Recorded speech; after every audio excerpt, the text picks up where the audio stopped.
Nobody's late. You guys are right on time for the beginning of the show. And that is now. It just started.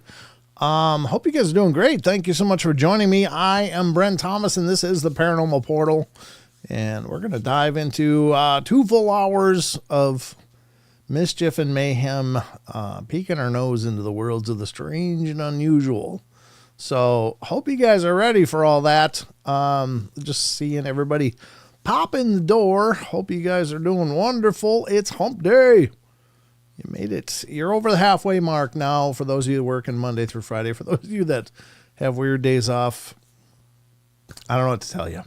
Maybe you're in a good place with that. Maybe you're not. But just hang in there. Every week eventually comes to an end because the clock never stops ticking. So you got that going for you. I've been glad to get back into the saddle again. I've been pretty busy the last several days, but what the hell's been going on? Actually, it's mostly organizational stuff, really.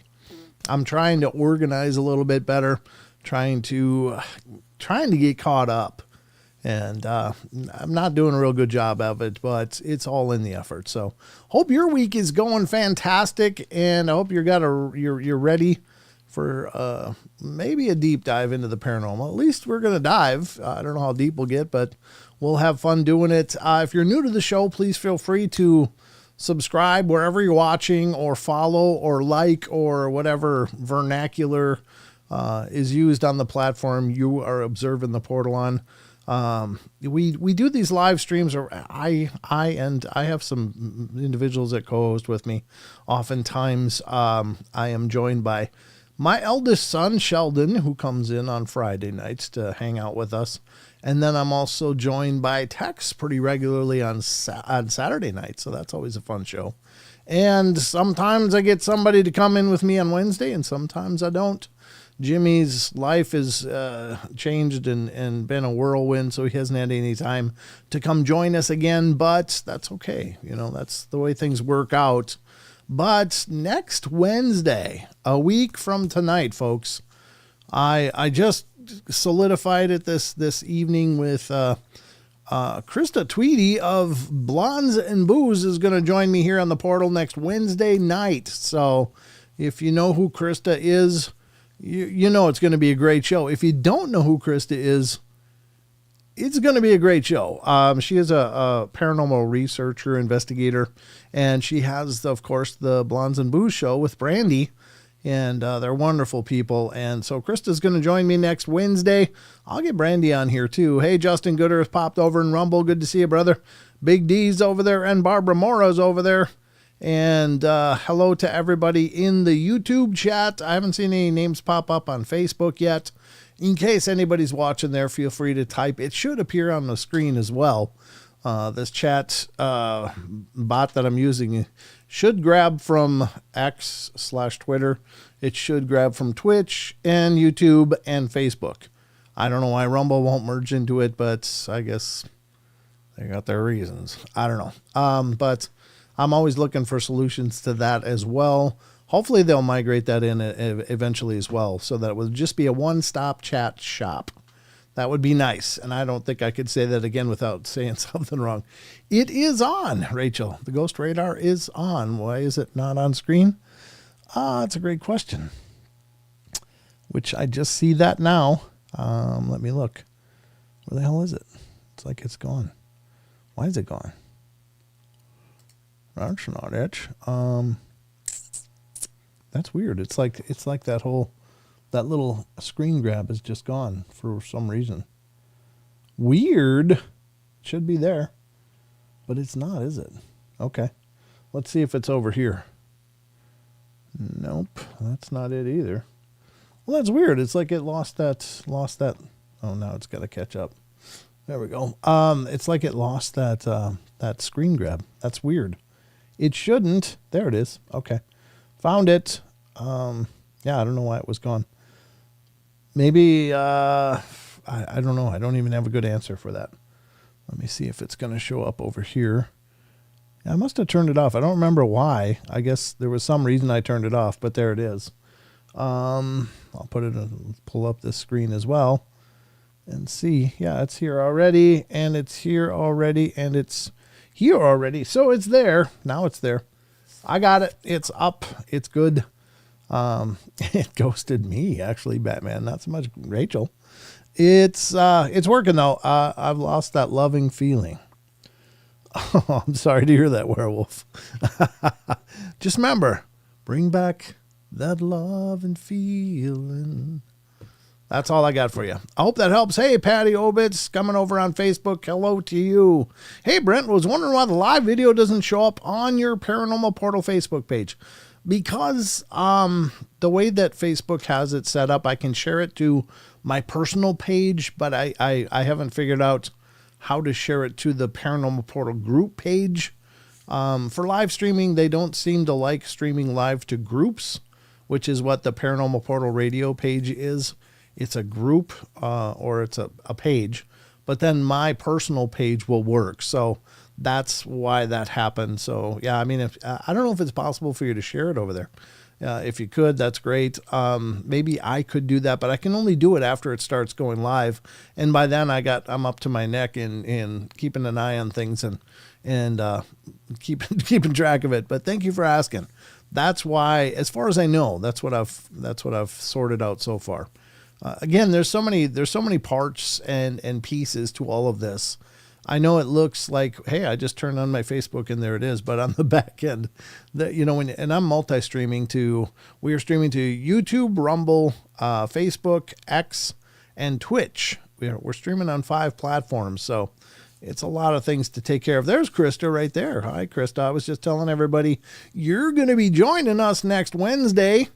We just got that all ironed out. So, you guys will have to tune in and join us next Wednesday because Krista and I will be having a talk about a lot of paranormal stuff. And we'll let her drag us through her experiences and talk about all the weirdness she's experienced. So that'll be next Wednesday, a week from tonight, that Krista will be joining us here on the show. So, Brandy will have to come in next. I think this is Krista talking right now. Is it Krista or Brandy? Who am I talking to? Oh yeah, it's Krista. Okay. Yes, I'll be there. Looking forward to it. Yeah, we are too. Thank you so much for agreeing to come on. I'll get Brandy on next. Brandy's up on deck. So let her know she's got to show up too. Hello, Barbara Mora. Good to see you. You are on YouTube as well as Rumble. Wizard Moon, Mickey G's in here. Brandy Copeland's here. John Stevenson, Annie Manule, and again, Krista's here from Blondes and Booze Paranormal Podcast. Aussie Tiger's in the house, and Phil Funk. And then now it's going to get a little trickier because I got to not read everyone I've already read. As I scroll up through the chat, Patty Obits, as I said, over on Facebook watching. Hello to Twitch. If anybody's over there, hello to you. Thanks for tuning in to the show. As we continue, North Alabama Cryptid, Mr. and Mrs. NAC. Well, welcome. It's good to see you. Thanks for coming in. What is Mr. and Mrs. NAC? North America Cryptids or North Alabama Cryptid, I guess. Yeah. North Alabama Cryptid. There it is. So it's the Mr. and Mrs. are here. At least one of you is here. So thank you for coming in. Mickey G is here. I don't know if he said that yet or not, but I'm saying it. Nathan Nate's in here. Werewolf 5674 is here, and he's hopefully going to find that love and feeling again. Batman's in here as well as Rachel gets it right. And then we got Annie Manule and... let's see. I said Batman. I'm just scrolling up. I'm seeing it's a flurry of chats. You guys are great when you first come into the door. And all throughout the show, you guys are a very active chat room. John Stevenson. I don't know if I saw John Temprin yet. So one of the Johns is here, but not both. Barbara Mora is here as well, as I said. And I'm scrolling. Phil Funk's in here. I saw Phil earlier. And, yep, there's his name. As I scroll up, I'm seeing Phil.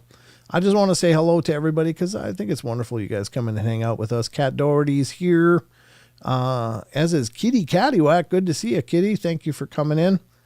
And Hardwick Big D's over here. I think it's the same Big D over there on the Rumble, so he's double dipping as well. which is fine. That's legal. Grateful Owl is here. Good to see you. Thank you so much for coming in, everybody. Josh Casto is in the house. And I think, Chad Votaw is here. How you doing, Chad? Good to see you, brother. Thank you for coming in and being a part of the festivities as we scroll up the list looking for more names here. It's like, man, you guys have just hit the ground running with the chat. Maybe it's the Wednesday thing. You guys are so excited to touch base with each other again because this is a community as much as it is a show. And, again, I sometimes get grief from people like, hey, it takes you forever to get to the good stuff.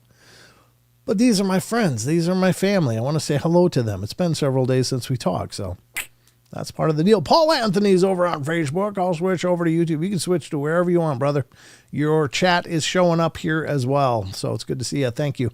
We love it here, Mickey G says. Thank you, Mickey. Melinda Dean is in here. Aw, thank you for coming in, Melinda. It's great to see you, my lady. Hope everything's good. I'll be seeing you in Vernal sometime in September. Beginning of September. Actually, September this year is going to be a busy month for me. There's 2 things going on for sure, and I might have 3 things. So I'm going to go to Vernal at the beginning of September for a conference. That's called Phenomicon down there. And then towards the end of September, of course, we are doing I should probably pull it up so I don't brutalize this. Krista and all the team over with the Island of Misfits Toys is putting on this conference. And I'm going to brutalize it if I don't pull it up here. So I'm going to pull it up and try to get it right. I know she's right there. There she is. And if I scroll up on her messages, God, I hate Facebook Messenger so bad. It doesn't work right. It just doesn't work right. It works better on my phone, but I can't show you my phone. Let me go to Krista's page, maybe. Krista's page. I'm going to try to pull this up so I can let you guys know about the conference. And Krista even sent me a personalized one that I got to post as well.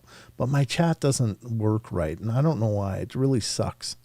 But here is one of the promos for you guys to see. I'm going to drag it over and put it up on the screen. And this is the one featuring Brandy and Krista, of course, of Blondes and Booze. But this is the Crossing Realms Conference, ladies and gentlemen. It's coming up in September 19th and 20th. And it's sponsored by Doug Hijack, Monster Quest, Hangar One Publishing, Curious Realm, and Para with a Normal are all sponsoring the event. And I'm going to be there too, but here's one of the screens to show you what it all looks like. And there it is. There it is. And it'll be a great time. Again, for details, head over to Blondes and Booze Paranormal, and or check out any of the other shows. They've done a much better, like Rob's BMR. They talk about it all the time. Blondes and Booze talks about it all the time. Tex's Front Porch talks about it all the time. Paranormal Paul mentions it every show as well. Go over and check out their shows to get more information, but I'm going to be a special guest there, and I'm really excited to be attending this. So if you're ever in the Missouri area around the end of September, around the 19th and 20th, you could be there too. There's a lot going on. There is actually a ghost investigation going on as well, but unfortunately that's filled up, so you couldn't sign up for that, but there is going to be a meet and greet as well as the full day conference with speakers, and there's plenty of amazing speakers there. So yeah, we just hope you guys will show up. Again, ask Paranormal Paul, ask Krista for more information. I'll try to do a better job of representing this on the portal because I'd love to see you guys there. And it's my most easternly appearance to date ever. Like I've never appeared anywhere in a public fashion in the east part or in the Midwest at least, but it's the most east I've been professionally, and I'm going to be there. So I'd love if any of you are in that neck of the woods, stop in and say hello and come see us. Of course there are tickets, but apparently there's a public free area as well. So you don't always have to buy tickets. You can just come say hello and hang out with us. Or you can buy a ticket and go check out the actual presentations, which are going to be amazing. I know there's several. Greg Ogles is going to be there. Will Lunsford. I guess it was all on the screen here. Josh Hurd and Professor Heather Mosier. Is she a professor now too? I didn't know Heather was a professor. She's, of course, of Small Town Monsters and that podcast as well over there. Greg Ogles, Donald Murphy, Lady Anne Celine, who is a wonderful, wonderful lady. I've met her several times, her and Ken. Ken Gerhardt, of course, is her significant other. And he is, of course, one of the better renowned cryptozoologists out there.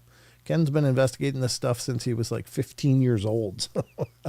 Pretty incredible. Dr. Dean Bertram, Frankie Camballetta, Dan Klein, Sir Brian Bowden, Miguel Ramirez of Sasquatch Theory, and then a whole bunch of special guests. And, of course, Tax is going to be hosting. Monica Rowlands will be there.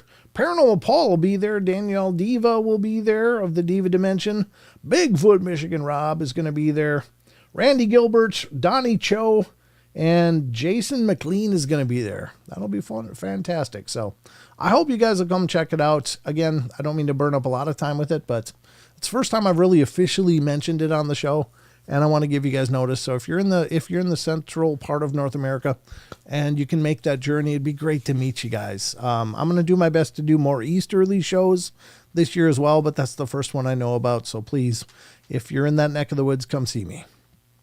Anyway, yeah, Mickey says there's many I can't wait to meet. I can't wait to see several of you all again, including Kathy Aarons and Terry. Brandy, have you seen it since they redid it? What did they redid? Brandy Copeland, the museum underneath it is neat. Okay, very cool.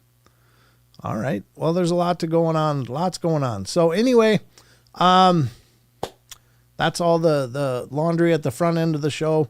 I know I took a lot longer this time. I'm sorry, but I'm going to get to the news, and I'm going to try to inform you of the goings on in the world, at least the ones that I found for your enjoyment, and hopefully enjoy it. So let's check it out, ladies and gentlemen. It is time for the news. I should get my mic a little closer. Get it off here. How's that sound? Everything sound good? I'm an idiot. All right, here we go. We're going to get to the news, ladies and gentlemen. Stand by.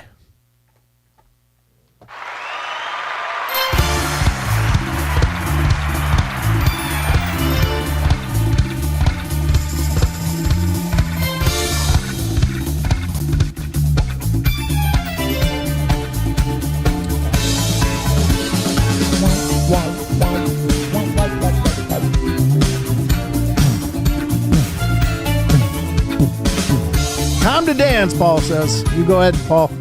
We'll watch. That sounded kind of creepy, didn't it? I'm honestly not stalking you. All right, ladies and gentlemen, welcome to the Paranormal Portal News Desk. I'm your anchor, Brent Thomas, as we dive into the news. If this is your first time watching the show, sometimes the news is paranormal related. Sometimes it's just odd, interesting, funny. Sometimes it's a little of all of that. So it's not all paranormal, though, so just so you know, but it is the Paranormal Portal News. Throughout the course of the show, we utilize a lot of different sites. Please, please, please support these sites. Please visit them. Please give them your love, because your traffic really does equal revenue for these. Hi, Brandy. Good to see you. Hi. She says, hi, Barbara. Hi, Brent. Hello, Brandy. But I want you to support these sites. Sorry. Kind of lost my thoughts there. I was like, who am I? What's my motivation? Oh, yeah, I'm doing a show. These sites are fantastically well done. I use them because they are literally the best sites that I've found, and I like to highlight their work because they do a phenomenal job. If you're into the paranormal, and you must be because you're here, check out these sites. They are chock full of information, articles, and histories and encounters. There's so much to enjoy and check out, and they all need your love. So please give them your love, your attention, your visits, your traffic, and help to keep the lights on. So the first site we're going to be utilizing throughout the course of the show tonight is one that I know and love, and many of you know and love. And this is one we've used for quite a while here on the news because I've never found a better site ever. This is just truly the most amazing news site I've ever located. It's very well kept up. It's well maintained. It is current. It is well written. So check it out. And this is called unexplained-mysteries.com. And that's where we're going to be diving into for the news. So without further delay, let's get to it. Ladies and gentlemen, the first news story tonight from the world of the bizarre. And I did see this video somewhere else, but I'm sure there'll be a video to include in it. And it is creepy. It's kind of creepy. I didn't know this could happen, especially with this kind of fish. But anyway, let's check it out. From unexplained-mysteries.com comes the first story tonight. World of the Bizarre is the category, and mermaid is attacked by a giant fish in bizarre viral video. It is really creepy. A woman dressed as a mermaid was performing in an aquarium when a large fish almost swallowed up her head. In a scene you definitely won't see in a Disney classic animated film, The Little Mermaid, a woman who was performing as a mermaid at an aquarium found her entire head, be engulfed by the huge mouth of a Chinese sturgeon when the animal unexpectedly swam up behind her. The bizarre incident, which was caught on video, took place at China's, whatever the hell that word is, Zhishuangbana Primitive Forest Park, where the mermaid Maria Zelenina was performing in an aquatic show. While submerged underwater, she was suddenly approached by the huge fish, which came up right behind her and attempted to eat her, swallowed up her head in the process. Fortunately, Zelina was able to break free and swim to the surface just after a few seconds. Well, actually, I think that's a little misleading, because I think the fish realized, it gets bigger after the head, because it didn't quite get the whole head in, and I think it could sense that there was shoulders and it was a whole different deal. But we had a show, she told People magazine, and I did the first solo. Another girl was waiting for me to do my solo, and I almost finished it and was supposed to surface, but a fish pounced on me. I didn't understand what was going on. I began to push her away and get out of her mouth. When I surfaced, I realized that I didn't have glasses. I was shocked. I didn't feel anything. Zelenina did sustain a wound on her face that had to be taken to the hospital, but was otherwise unscathed. And she's now waiting for her injury to heal before returning to the water. You can check out the video of the incident below. This is absolutely nightmare fuel. Come on, kids, let's go see a mermaid. Oh, God. Here you go. Here's the video, and this comes from the Daily Mail on YouTube. 4.5 million subscribers, so let's check it out. I'm going to mute that because I don't need a copyright strike. There she is, swimming, performing, getting ready, and watch this. Oh, what the hell? Oh, my God. I know it's sadistic of me to laugh, but are you serious? Come on. What the hell is that? It's like, numbers. Look at that. She's just swimming away, doing her mermaid thing. Boom! I didn't know their mouths could do that, honestly. I was really shocked. I was like, oh my God, they kind of form a tube out of their mouth. That's just creepy as hell. There you go. You might not have seen that before, but now you know. Now you've seen it. Yeah, it's a stinking sturgeon. Yeah, it's a sturgeon. I never knew that. I thought they were just basically bottom suckers. But it's like, oh my God. Wandering free. I wish I could be part of... Sorry, I had to go there. 16 feet is a big fish. You're right. Yep. What does NFR mean, Shelley? I've seen everything now, exactly. Did you know? I mean, I was literally...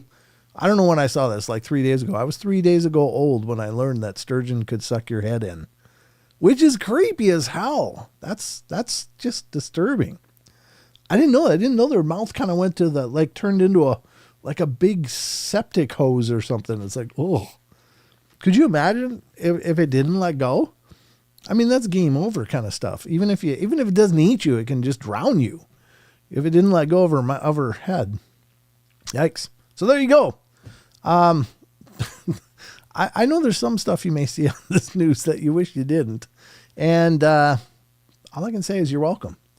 because you may not have gotten that anywhere else. I wonder how many of you, why aren't they though? Aren't those sturgeon? That's not why they got that mouth like that, because they just kind of glide along the bottom and suck other fish turds up and stuff. I mean, I'm serious when I say that, even though it sounds stupid. But I thought they were just like, like the fish version of a vacuum cleaner, kind of. But maybe I was wrong. Maybe they just suck fish in and just there you go.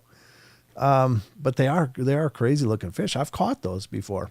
Much smaller version, but I've caught I don't know, about a 2.5 foot sturgeon before. It was Tahoe Tessie. If it was Tahoe Tessie, she'd be DOA. This is why I don't like to go swimming, but then again, in my luck, land shark would probably get me walking down the street. Well, there is that. I don't know about land sharks. That's a cryptid I haven't come across yet. I used to be a mermaid until I got sucked by a sturgeon. Well, that'll change anybody's life choices, I think, at that point. Yeah, it's creepy stuff.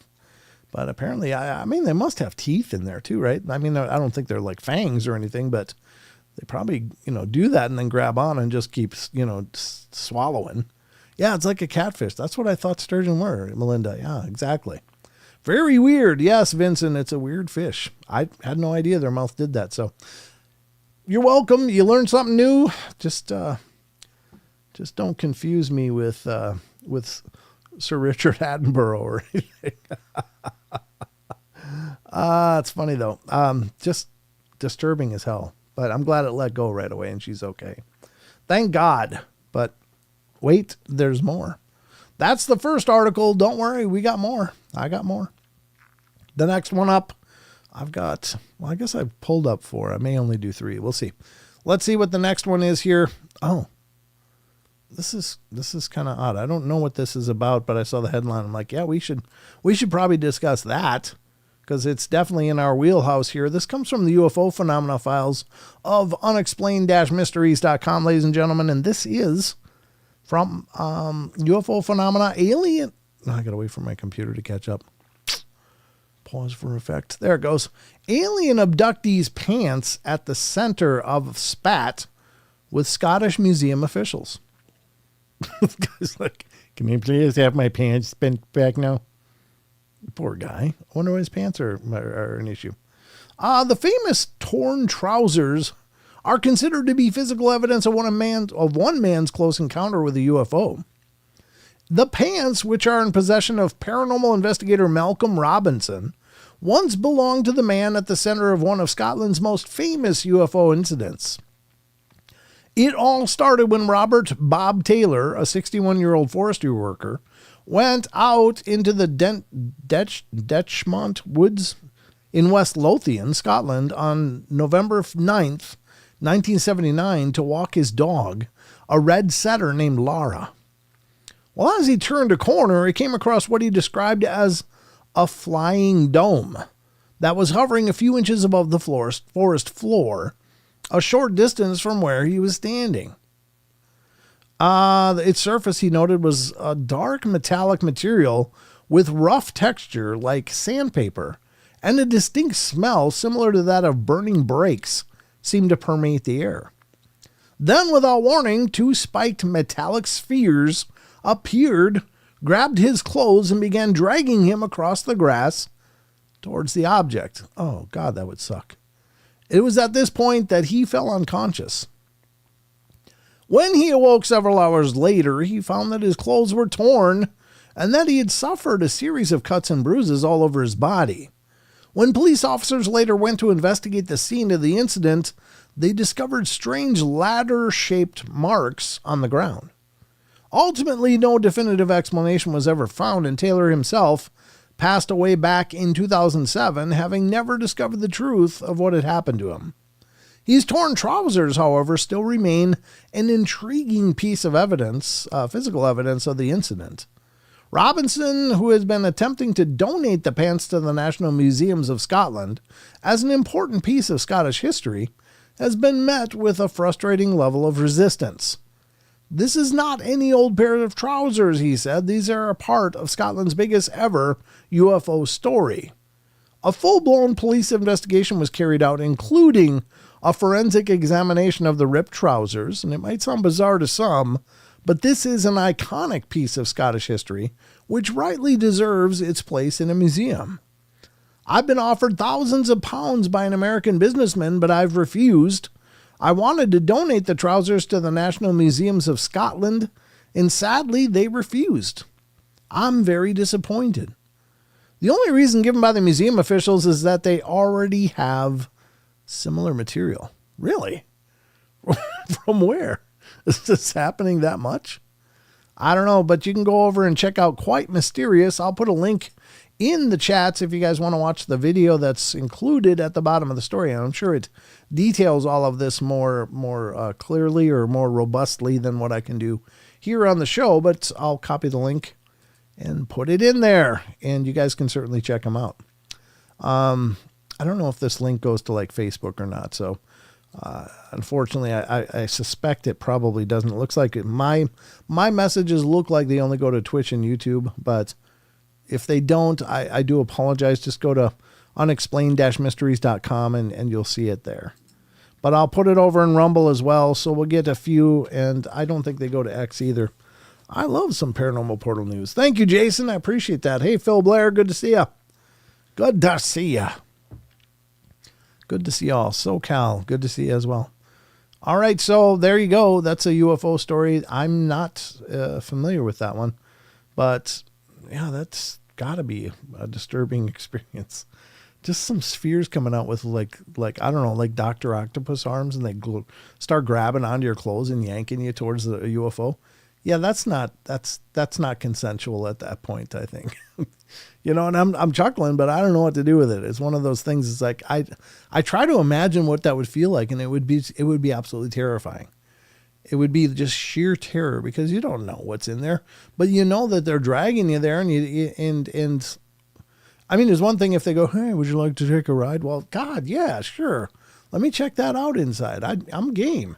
But it's another thing if some metal balls come out with arms and they're grabbing you and tugging you there.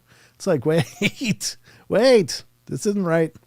So I don't know. You know, I think the extraterrestrials need to brush up on their etiquette a little bit, because that's just not a good introduction to let's take a ride. It's kind of like the guy in the white van with candy or whatever. It's like, no. It's the extraterrestrial version of that. I don't know what you expect. I can just hear you guys going, what? And I'm sorry. It's just the way my head works. But that's a creepy story. I don't like that one at all.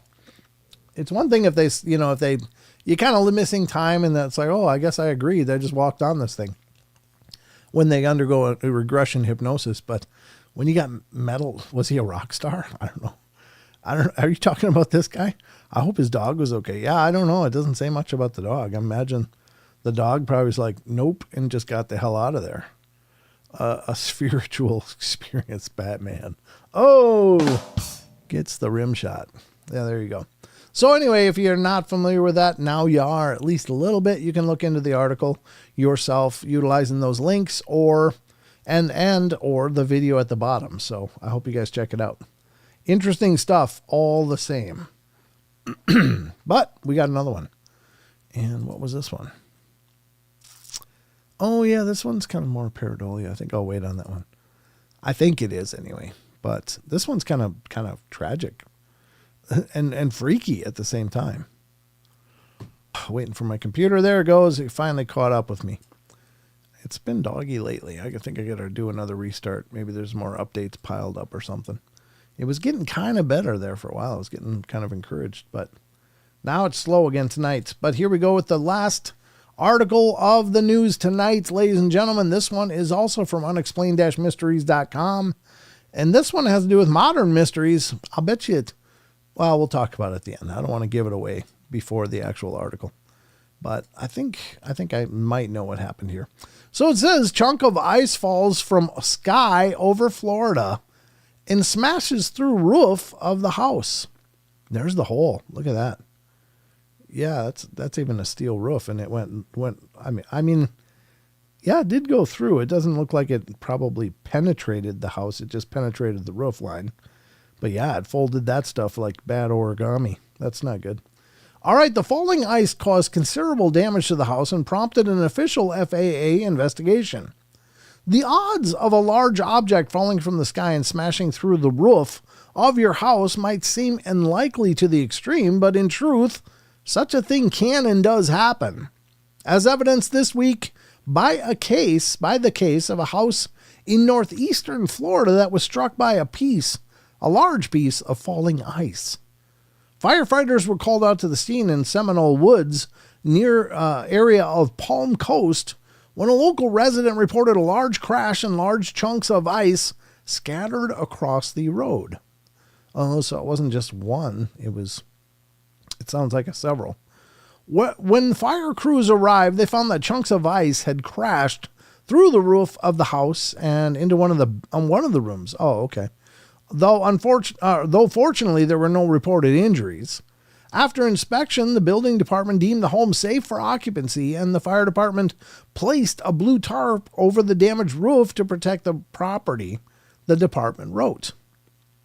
The skies had been clear at the time, so it was unlikely to be weather-related.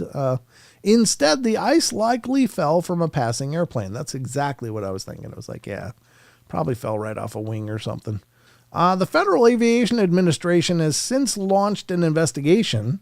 When the FAA gets reports about such incidents, the agency tries to determine whether the ice could have come from an aircraft and then identify aircraft potentially involved, the FAA told Fox 35.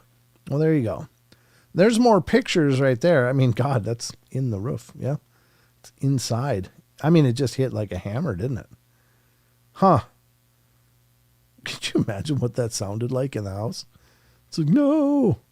Anyway, there you go. What the hell is that? What the hell is that?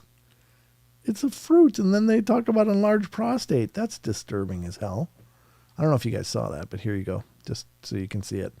I think those are like klangkang or something from Indonesia. They're like a grape. They got like a shell on them. And then there's a pit in the middle, but they're good. If this is klangkang, it might not be. It might be something similar, but anyway.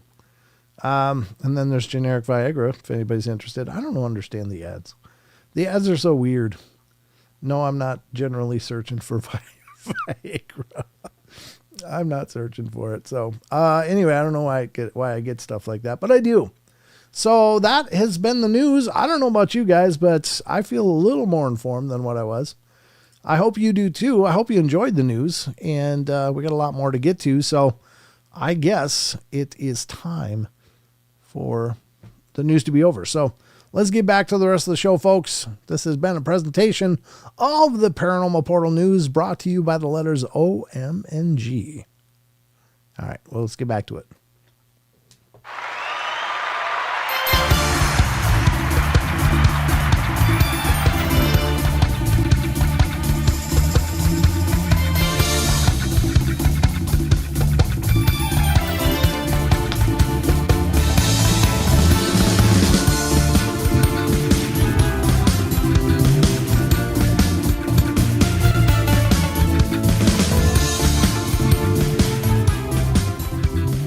All right, there we go, folks. That was the news. Phil Funk says, one time, ice fell off a van because they didn't clean it, and it came off and broke my car window.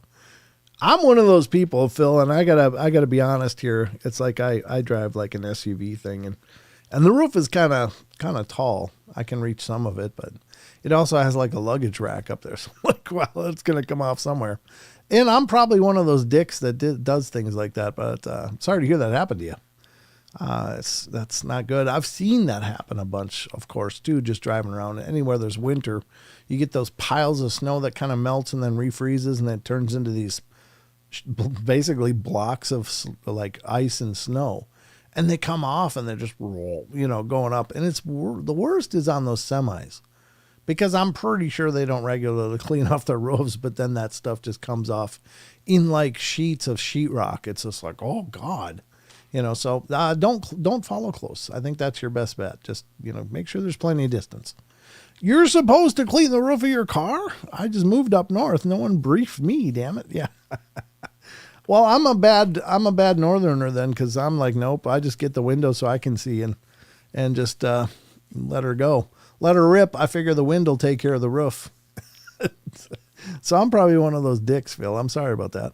But I just being honest, but there you have it. We've got a lot more to get to, folks, as we dive through the night. There's an article I found that was pretty cool. And I was like, ooh, we got to read this. And by God, we're gonna, because it's coming up next here on the show. What time is it? 7:47.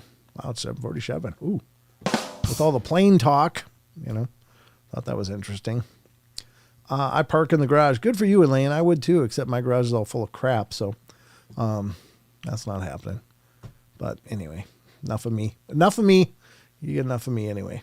All right, let's get to the next part of the show, which is going to be an article I found. And this is a site that we utilize every once in a while on the shows. And by God, we're going to do it again today. I found another article. I was like, oh God, this is really good. So we're going to get to it now. Everybody knows what creepypasta is, and creepypasta is basically a fiction site where people generate stories, and a lot of people say that that's where things like, Slender Man came from, and the whole Slender Man mythos, and it probably is. I don't disagree with that. It's also where people say the name rake came from, the rake, which are these pale, nude little creatures crawling around that are creepy as hell, but I think that even though the term may have been made up on a creepypasta, I think it's been applied to what we used to understand as ghouls. And I think those things are out there and have always been out there. And so now we call them a rake. So a lot of times people say, oh, you said you saw a rake. Well, that's just a creepypasta. Well, yeah, I think it's just a rebranding of an old phenomena, but they just grab a new term. And so, yeah, I don't know. That's my take on it. I just see Justin Goodearth, scary macaroni. What is scary macaroni? Justin Goodearth over in Rumble says scary macaroni. I'm not sure what that means, but anyway. So creepypastas in and of themselves are fictional, or they're created, or sensationalized at the very least, but 99% of them are just fake stories, and they're fun stories. People like to read weird, scary stories, and it's maybe a great avenue for people to go and check it out. Siren Head too. Siren Head was actually was in a video game. I know my minion used to play a Siren Head game on Roblox, I think it was, and it was kind of a creepy little game. So, but yeah, obviously Siren Head, yeah, and I don't think there's a real phenomena that is Siren Head, but anyway, but I think that the real stuff is just as weird as the creepypastas. And I found this article and I thought this was kind of neat because these are real stories, but might as well be creepypastas. They're allegedly real anyway. Can I verify that? No. But this is coming from Ranker.com, and Ranker.com is a really incredible site. I've loved Ranker through the years. It's just, there's so much really cool stuff out there dealing with every topic, much like Thought Catalog and Listverse and so many other sites like that, where you can find plenty of really cool paranormal, unusual, strange phenomena stuff. And we're going to be going through that now. And so this is people describe their real life creepypastas. And this was an article done by a person named Mickey C. And I think it's Mickey Choi. Michael Choi is the actual author's name, because that's what's in the URL on top. It's ranker.com/list/real life creepypastas/Michael Choi. So he goes by Mickey C, and that's cool. And it's from December 28th of 2020. So it's a few years old, but that doesn't mean it's not good. This stuff is always evergreen. That's a marketing term, just meaning it's always valid. All right, so let's check these out. Here's the first one in this list. First date leads to a dangerously close encounter. And I'm not saying all of these are paranormal. They could just be creepy, weird, horrible stuff, which is many times a lot worse than the paranormal. When real people do creepy things, it's terrifying. All right, here it is. It was near Halloween time when my friends and I were telling ghost stories. My friend said she was going to tell a story about her parents' first date. She said she didn't like telling the story since it was actually true. But we prodded her on. To cut to the chase, the parents had spent a nice, if not awkward, first date, and around the time they would have said goodnight, the man in the situation, my friend's dad, suggested that they go for a midnight hike up Provo Canyon. Oh, God, that's a lot of Bigfoot stuff up there.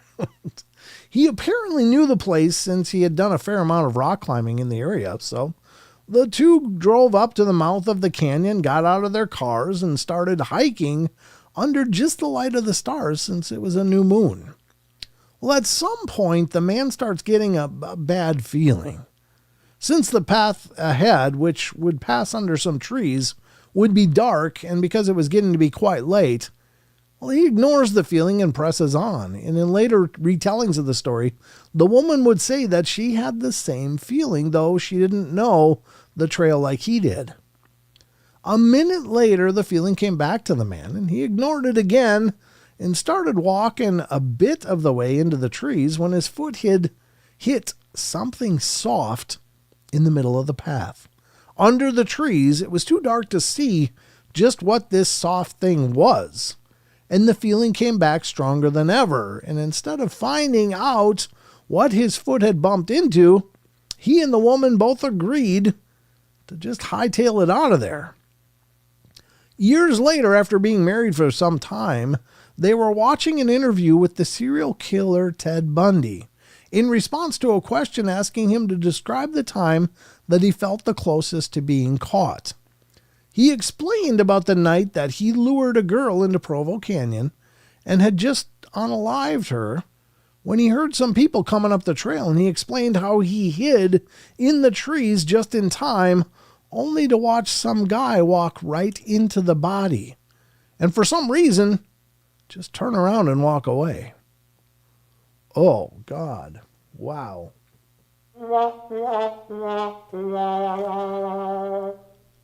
I remember that story too, Rachel. Yeah, I know we've covered it before, but what a creepy, creepy story. And just to think, what if you were that guy and you know that the thing your foot bumped was the body of somebody that had just been taken out? And what a horrible, horrible thing that is. That is nightmare fuel. I don't know. I think Brent is my favorite bedtime show. Ramon. Well, thank you. I think that's wonderful that you think so. But, I hope I don't give you nightmares. Here's one, a couple shares of nightmares. The next one. A few weeks ago, my girlfriend and I were asleep when I woke up to her saying, "What are you doing?" Well, she sometimes talks in her sleep, but this sounded so coherent and urgent that it actually jolted me awake, and I asked her what she was talking about. Well, then she woke up and said she saw someone at the end of the bed.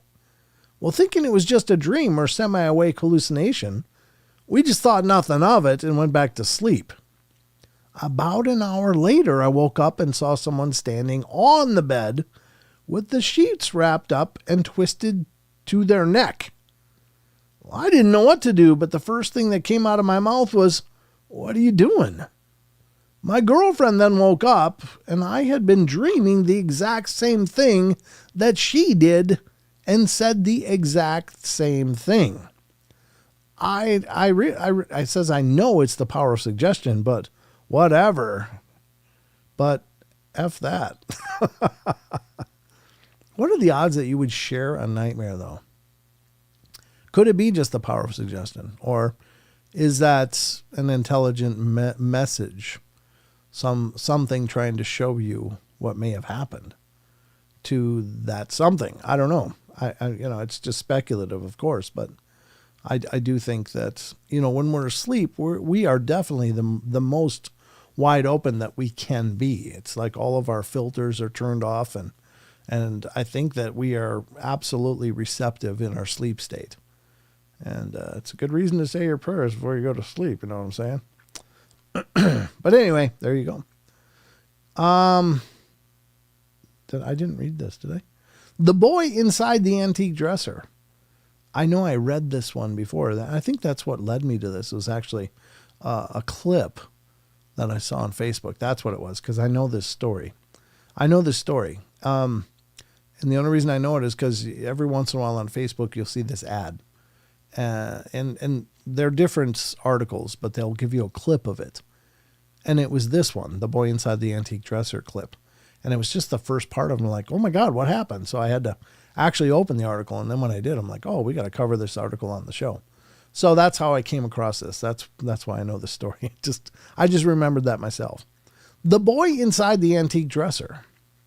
When I was younger, I had an imaginary friend who lived in this massive antique dresser. We'd chill out, and I vividly remember him telling me stories, although I have absolutely no recollection of what they actually were. I remember one day talking to my parents about it, and Dad traveled quite a bit, so he wasn't up to date with what I was into. And when I started telling him about my dresser buddy, he wanted to know his name. It was something innocent like Peter or Patrick, but I can still see him just going white in his face. Well, I drew Peter Patrick out for him, and the very next day, he and my uncle took that dresser and burned it. It wasn't until a few weeks later that I found out my dad's little brother, my uncle, also had the same friend with the same name who lived in the same antique dresser. After a few months with the typical imaginary friend stuff, my uncle started having night terrors and couldn't sleep because of Peter or Patrick.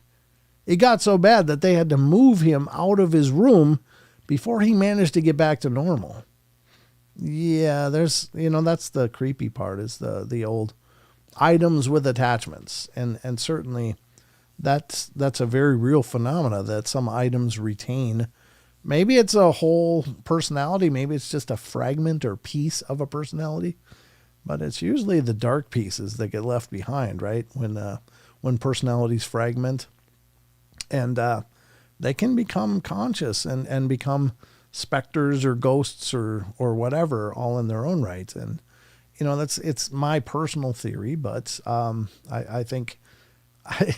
I don't know if that was the right thing to do. I think they probably could have cleansed the item in some manner or utilizing some practices.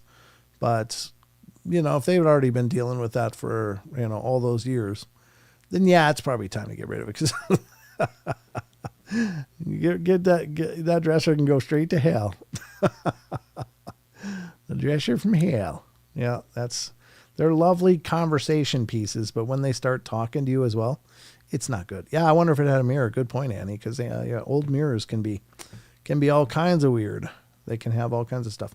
In fact, in a lot of Slavic countries, you may or may not know this. I oftentimes feel like I'm speaking to the choir here, but one common practice in Slavic countries is, of course, when somebody dies in the house, part of the ritual, at least in the older days, maybe it's not anymore, but it was at one point, to display the body and let people come and visit. But they also would cover all the mirrors with black cloth, all of the mirrors, because they didn't want the soul, which would be wandering for several days after passing, before, passing on, to get stuck in a mirror, to get stuck or to get trapped in a mirror.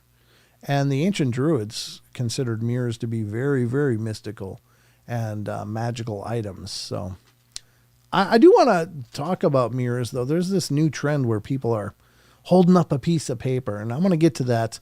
And they put something behind the mirror, and they're just like, well, how can the mirror tell? I mean, it's just basic physics. It's surprising me that people are just like, this is just insane. How can the mirror know what's behind the paper? But it's basic, light physics. It's not even weird. But we can talk about that in a minute. Here we go next. Little April copies the lady with the braid. Sounds like Brandy. Bonds and blues. Just saying. Sounds like Brandy. She's the lady with the braid. They call her Swiss Miss. She always has at least one braid cooking, but oftentimes two. And she's got wonderful hair. I think it's awesome. But yeah. All right, little April copies the lady with the braid. I was visiting family for winter break in Los Angeles. This is about 5 years ago.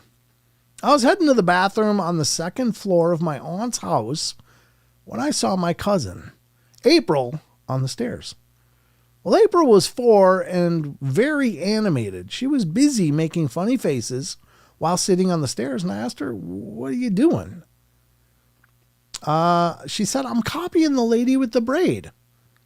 Well, I looked around, and there was no one else but us. I asked, "Well, where is the lady, April?" And she pointed to a beam running parallel with the stairwell. I asked April, "What's the lady doing?" She said, "Making funny faces." I smiled and started walking up the stairs again when April said something that just stopped me in my tracks. "Her braid is around her neck." Oh, God. I turned back and asked April to repeat herself, and April pointed.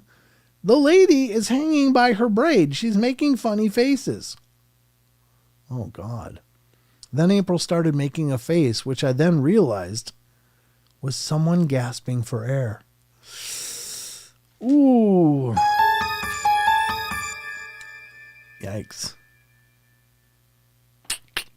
That's creepy. That's creepy that a kid would be watching someone going through their death state. And someone probably just an impression. I don't know that they're intelligent always, but it's at least a residual thing, but the kid is sitting there watching it. I mean, you don't want your kid witnessing somebody's death. That's a horrible thing. It's hard to imagine that back in the old days when they did have public hangings. That was like a spectator thing. People bring picnics and sit on the hill overlooking the gallows, the whole families. And they sit there and watch people get hung. It's like, oh my God, you people were twisted. I mean, certainly, maybe they had a vested interest. Like, the communities were pretty tight back then. And if, somebody killed someone everybody loves, like, hell yeah, let's watch them die. I don't know. I still wouldn't want to watch it, but it's pretty bizarre. But to have a specter or ghost or some imprint of a past person that's just in that death state over and over and over, that's horrifying. Ay, ay, ay. I think we'll read one more tonight, and then we'll continue on this article through successive shows. But anyway, who or what is the Top Hat Man? Oh, that's a great question. Usually it's regarded as a form of shadow people, the shadow men, but let's see what this one says. When I was growing up, one of my best friends told me about a very creepy situation involving him, his younger brother, and a man in the window. When my friend and his younger brother were younger, they shared a bedroom. And they're some years apart, but his younger brother was born with multiple different health issues, including multiple sclerosis, and he's confined to a wheelchair and can't care for himself, so to keep an eye on him overnight when his parents couldn't, they shared a bedroom. One night my friend randomly woke up for no particular reason and happened to glance over at his younger brother, but noticed something very startling. A strange silhouette of a man wearing a top hat, looking in through the window behind his younger brother's crib. The first thing my friend did was jump up and turn the light on, and then he ran into his parents' room to tell him what he saw. When his parents came back into their room to investigate, his younger brother was having a seizure in his crib. A few of the family members say it was his younger brother's guardian angel standing in the window that night. My friend believes it was death. It's all still pretty unsettling to me. I don't know about the whole guardian angel thing. I don't think they usually wear top hats, but let's see. What is the Top Hat Man? Let's see what it says. A hat man is a dark humanoid figure that people have seen in their bedrooms during sleep paralysis. He's known for wearing a wide-brimmed hat and trench coat-like jacket. Okay, that's more of the hat man thing. Brimmed hat doesn't. This is more just the hat man, but it's not really giving us the whole. I'm looking for more of the lore of it just to see what it's commonly described as. But yeah, it's usually considered a shadow person kind of thing. I don't know. A lot of times, again, shadow people I don't think are universally bad thing. I think that they can be very utilitarian. I kind of subscribe to the Cherokee belief that they may cleanse areas of negativity, but it almost seems in this narrative, it almost seems as if the top hat man was instigating the bad health or something, or maybe it was as spiritual as it was physical. I will say this: a lot of times we are with our Western sensibilities, we are generally, and I'm not an expert, so please don't take this as any serious advice, but Justin's got to drop out early. No worries, buddy. Take care. Thanks for stopping in. It's great to see you. But what was I going to say? God, I had a point, and then I saw that message and wanted to address it. I'll see if it comes back. God, it's frustrating. There's something I wanted to say about this. I don't know. It's gone.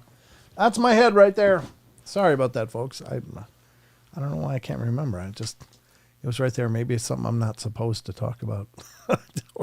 I don't know, but I have a lot of theories and ideas about this stuff. And I don't pretend to think that I'm just right or that I know anything, because I don't. I just have theories, a lot of theories. And they're I will say that usually my theories are pretty well reasoned. I don't just jump to conclusions. I look at, a lot of narratives and a lot of claims and experiences people have had to form my theories, but it doesn't mean I'm right. I do think that clothes absorb the aura energy of the living, so closets and dressers are closed in that aura radiation, so spirits may find them places like a pool of warm sunlight to a cat or dog. Yeah, could very well be. Certainly, we radiate an energy all the time, and our energy permeates our homes. Our energy permeates our belongings, and that could be what eventually leads to haunted objects. Just the amount of time, energy, or emotion that we spent and experienced around items in our lives, that may create imprints. And if that's the case, I got a ton of haunted items that somebody's going to be experiencing someday, because I got a lot of junk. And it's not really junk. It's all stuff that I like, but, I have stuff everywhere. But anyway, I can't remember what I was going to say, though. I wish I could remember. Dang it. Well, it's just gone. But that is a good theory. I agree, Rachel, that could very well be something. And I don't think it's limited to clothes, but certainly clothes are right up against our body, and if there's things, as is like jewelry and things like that, things that we wear and are part of us. Hey, Elaine, thank you for remembering. 31 months she's been a member. God bless you. I appreciate it. I really, really appreciate it. But anyway, let's see what time it is. Yeah, we'll do one more. We're going to do one more after the top hat man here. Maybe it'll come back to me. I really wish it would, because it was something that I wanted to address. But I do want to talk about the mirror thing a little bit too, because I wish I had a mirror in here. Maybe I should wait for Friday. Maybe I should wait for Friday's show to discuss this whole mirror thing, because it's so silly. It's so silly that people are just so enamored with this idea of mirrors or whatever, and how light reflects, and they're like, how can we see this if there's something blocking it? Well, because if you see it, it's already reflecting light, and mirrors bounce light. So anyway, I'll get into the meat of that next time. The light that was darkness is next. My wife's mother passed in 2003 from cancer. After the funeral, family and friends gathered at her house for a final celebration of her life. Well, the gathering went late into the evening, and my son was 3 at the time, needed to go to bed at that point. Well, I walked him up the stairs to where he would sleep, and the room that my mother-in-law passed in was upstairs straight down the hallway as you reach the top of the landing. My son and I walked upstairs together with me holding his hand. As we nearly reached the top of the stairs, my son stopped and wouldn't move to the point which he would just see down the hallway. He was staring straight down the hall, and I looked at him, then down the hall, to an open doorway to a completely dark bedroom. He just stared and wouldn't move any further. Now I asked him, "Buddy, are you okay?" His response was, "Daddy, the light scares me." I looked down the hallway where he was staring into darkness. "Buddy, you see a light?" "Yes, Daddy, it scares me." Well, I promptly picked him up and went back downstairs, and to this day, the hairs still stand up on the back of my neck when I think of it. That's interesting. What was the light? Was that the proverbial tunnel of light that people see when they pass, or is it some manifestation of the energy of this person still there, and it's unnerving to the kid? Maybe. I don't know. But hello, Shell. Good to see you. Thanks for coming in on a Facebook feed to say hello. Hello to you. Good to see you. I haven't been watching chat as much. Sorry. I get running my gums, and I haven't been watching. So yeah. Rachel says, "I've been meaning to take inventory of the secondhand items I own from secondhand shops, flea markets, not a ton of items, but a few." Yeah, I think you're right. I think it's probably good to know. I mean, especially if you're experiencing a lot of strange activity. There's a lot of ways hauntings can be introduced to a place. And again, a lot of people think, well, it's an old place. Lots of people passed here, tragedies happen here. And certainly those can be manners in which hauntings are introduced, but also could be just picking up an item at a flea market. And that item has an attachment. Then you bring it into your home, and suddenly weird things are happening. It's like, well, where'd this come from? Or it could be just the land. It could be, something follows you home. It's decided to, hang out with you.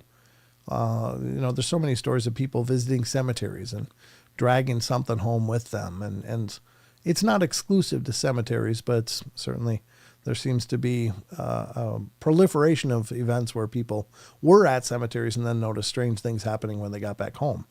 And so that's certainly a place to pick up spirits, but you can pick them up anywhere, at a hospital, at a bar, at a mall, anywhere. Just something has to decide, hey, you look interesting, I'm going to follow you. And I think that's, there are several entities that can be migratory like that, or transitory. They're not necessarily anchored to a place. They just go where they want to go. There are ways to protect your space from that happening, but that's a whole nother discussion. But yeah, there's lots of ways things can be introduced into your experience and cause hauntings. And one of those ways is by bringing things into your house. So if you didn't ever have any activity happen and suddenly things start popping off, start taking an inventory of what have you brought into your home since that activity first started. And maybe you can trace it to an item. And what you can do to test that theory is to take those items out of your house, put them into another part, like in a garage or some other part of your house, a shed where it's not connected really, but it's, still on your property. Move things out of there. See if the activity tampers down. If it does, then you can kind of come to the conclusion that maybe whatever you had brought into your house might not just be the item. It might come with extras that were of no extra charge. And you can cleanse those things, and how to do that, I'll leave that up to you guys. I never want to give that kind of advice on the shows because I firmly believe that really resonates with your belief system. Like if you are a very Christian person, utilize Christian methodologies, holy water, salt, prayers, reading the Bible, could be hymns, could be psalms, could be any number of things, religious music, whatever, brings you into that, more divine state, I guess. If you are Hindu, utilize Hindu practices. If you're Buddhist, utilize Buddhist practices, et cetera, et cetera, et cetera. So it's very much resonant with your belief system because faith is powerful, but it's your faith that empowers the rituals. It's your faith that is the key to them becoming potent or not. So come to your own conclusions about how to do that. BJ Lapierre says, I was given a lithium quartz candle crystal that has an attachment and not a good one. It was giving me horrid nightmares of death. I ended up binding it and sealing it in a case, and it worked. Oh, good for you. Okay. Yeah, I mean, certainly that's exactly some of the strangeness, and great. I'm glad that you're able to take care of that. That's really, really creepy stuff. I mean, some people are intuitive enough to know as soon as they touch something, whoa, whoa, whoa. But others of us, and I'm one of the others, you just got to figure it out as things happen. It's like, oh, wait, I know what this could be. And, then do that. But anyway, it's not just, there's no one way that haunting could be introduced. A lot of people think that if they have a new house, there's no way it could be haunted. It's brand new. But what happened on that land? And what might have followed you home from somewhere else? And what might have you brought into your house? So there's no guarantees in any of it. So Grandizer, mail the cursed items to Paranormal Portal. Thank you for that. I thought you liked me. I don't need cursed items, honestly. I've dealt with enough dark things in my life. I don't need more of that. Truth comes in saying wearing silver will protect you from shapeshifters and other supernatural creatures. Sure. Could be. I think it has a lot to do with your faith. If you believe in that, then it becomes potent. Many people say that carrying dark rocks like a pumice or onyx or other dark, like black stones, will protect you from evil things or dark things. And there's many crystals that have different approaches. There's many incenses and things that can help to protect and cleanse, and the list goes on and on and on. There's sounds like Tibetan prayer bowls. The singing bowls are believed to drive them away. Sometimes it's chimes or certain tunings of chimes, et cetera, et cetera. So there's so many ways to ward yourself against things coming in, but to each their own. I don't ever intend to try to prescribe practices. Don't worry, Brenda, it's staying with me. Okay. Yeah, it's not, I mean, don't get me wrong. I've actually thought about that it would be neat to collect those kind of items, but I wouldn't do it in my home where I live. I would do it in another location that I could monitor and research. So like if I had another building that was separate from where I live, where I could put haunted items and then monitor them and even investigate them, that would be cool, because it would be removed from where I'm living. But I think bringing those things into your place of residence is always a big dice roll for me personally. So ask the hometown ghost stories about those kind of things. They've been collecting all these items and doing giveaways and stuff. God love them. They are great guys. All right. Anyway, let's get to the cryptids. We got time to get to the cryptids, and then we're going to be done. Hooking Good Creations by Tina come in. Thank you, Tina, for coming in. It's great to see you. Good to see all you. And of course, Truth. I saw that you said something and I commented on it, but good to see you as well. Thank you for coming in. And all of you guys. Thank you. And of course, BJ Lapierre, author and illustrator. Great to see you. My crystal was a gift. Some gift. Yeah, that's one of those things that might not be a bad idea to re-gift. Just kidding. I'm glad you bound it, and it's okay. That's certainly creepy. I mean, it can be cleansed. You can of course get that energy released if you know the processes. But be careful. I'm a simple man. I see Paranormal Portal posted a video. I clicked the video. God bless you. You're my kind of simple man, Grandizer. Good to see you. Paranormal Portal cursed items, Secret Santa this year. I mean, honestly, I don't know. I'm not opposed to that, but I would certainly not bring them into my house. I would probably have them in the garage in another place and maybe put cameras on it and check EMF and do things like that to see if anything occurred. But it would be something I would definitely want to be prepared for. So, I mean, if you don't have anywhere else to take things and you believe you have a haunted or cursed item, sure, send it to my P.O. box. I will take care of it. But Yeah, it's a project for the future. Cursed items like the Friday the 13th TV show. You like that show? I don't know. I don't think I've ever seen Friday the 13th TV show, so I don't watch much TV. Ristol's here. How you doing, Ristol? Good to see you. But I think we're going to dive into the cryptids, folks. So if you are ready, I'm ready. And if you're ready and I'm ready, then we're ready. And at that point, we just got to dive into it. So, ladies and gentlemen, it's time for the Cryptid Corner. Let's do it. Let's do this first. Waiting for my computer. Come on. Oh, it's a tired old brick. There we go.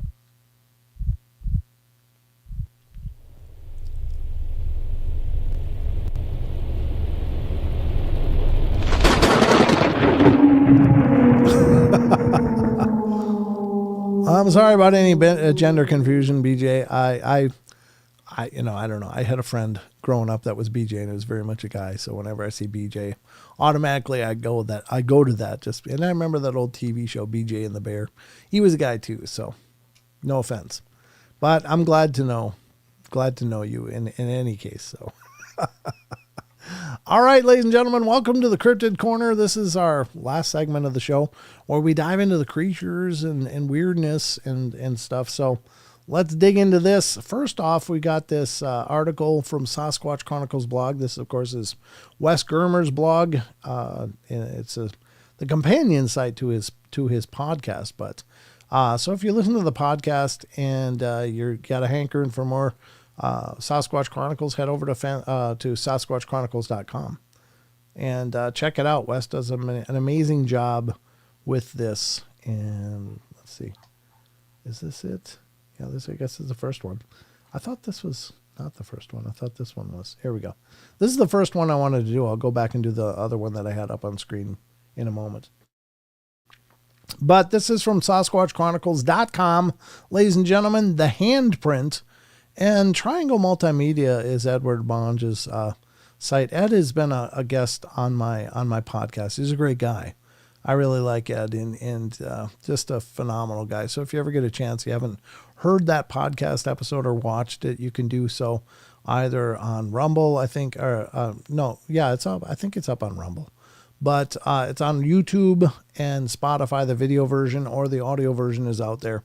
And Ed's a great guy, and he's a documentarian and does amazing work. So keep an eye on Triangle Multimedia on Facebook. He's working on a series of exposés and investigating a lot of people's claims, including guys like Nate Rudd and many more that have had Bigfoot encounters. So check out Edward Monge's Triangle Multimedia on Facebook, and you'll find more information and when he's going to release his stuff. But here we go. Triangle Multimedia writes, a trail camera captures an enormous, mysterious handprint in the wilderness. Could this be proof of Bigfoot or a link to something else?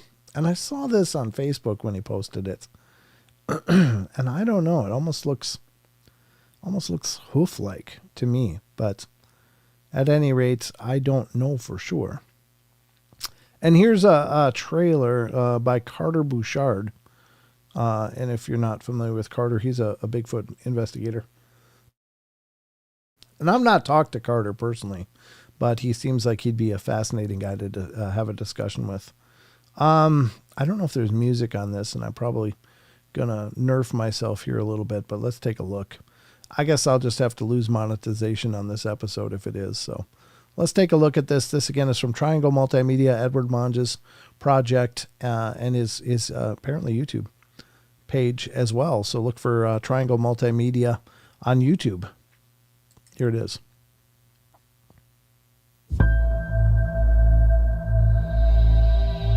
Yep, that's going to kill my monetization for this episode, but it's okay.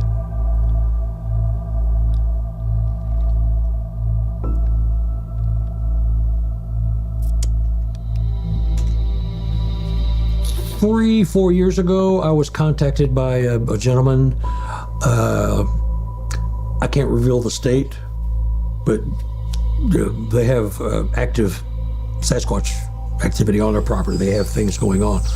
And so he said, I've got a photo I think you might want to look at. And so I said, well, send it to me. So he sent it. And I said, I'm on my way. Because it was like, what? Actually, it's two photos combined into one. But the landowner has a very good friend who's a preacher. And so they hunt his property together. And about every 6 to 8 weeks, they have 32 trail cameras on this property.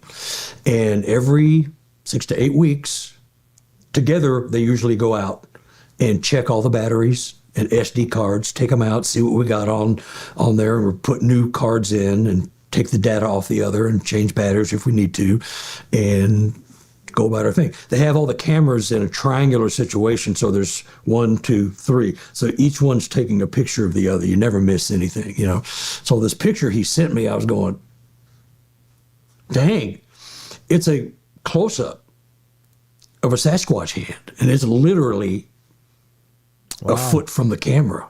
It's like right there. But the other photo he showed me is the one that made it all turn into something. So the preacher man, the preacher is actually a preacher, the town preacher, and they hunt the property together. And so the preacher was out there by himself that day checking all the batteries and cameras because the other guy couldn't be. The landowner was busy. So he's walking into this one clearing, and I've been out to this property 3 times. It's active. And so he was walking up to a camera, and he knew he was walking up to the camera, and he tripped it. But, it's no big deal. He's tripping. He's checking the card, so he tripped the camera. And that was at 3:12 and 16 seconds in the afternoon. At 3:12 and 20 seconds, the handprint appeared right after he had tripped the camera, 4 seconds after. He didn't hear it, didn't see it, didn't sense it. He agreed, and I agreed, that it probably manifested itself or just appeared there. He could have missed it. I don't think he did, And so I'm looking at it, and if you look at the top photo where he's walking toward the camera and trips it, you see all the vegetation in the background's all nice, normal, and clean. You can see it. There's a tree that's horizontal that fell years ago, and there's all the other tall, beautiful trees. When the handprint appears, the shadow is like half as dark, and it's a little different. And the trees in the background are all doing this. That's where we came up with the supposition that he didn't see it, and he's an avid, experienced hunter. He would have seen it or heard it. It just appeared. It bumped the camera because the shadow is now not as dark because it's been moved. Its exposure to the shade area has been changed.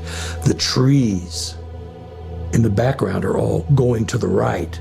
They're moving. Well, there's no wind that day. There's no nothing. It bumped the camera, and you can clearly see that the position of the camera has also changed. Preacher hadn't even gotten to the camera to check it out yet, until then. And only when he took the card out did he see the handprint. And it's like, oh my God, that's pretty good. I have checked everywhere I could to see if it was a false, if it was fake, hoaxing, because people do that, shocking. Nothing. I couldn't find anything that matched up with it at all, like a glove or any. It's. I challenge anybody to find it, but anyway, it was just like an incredible, fortuitous thing that he's walking by there, and they have activity on that property.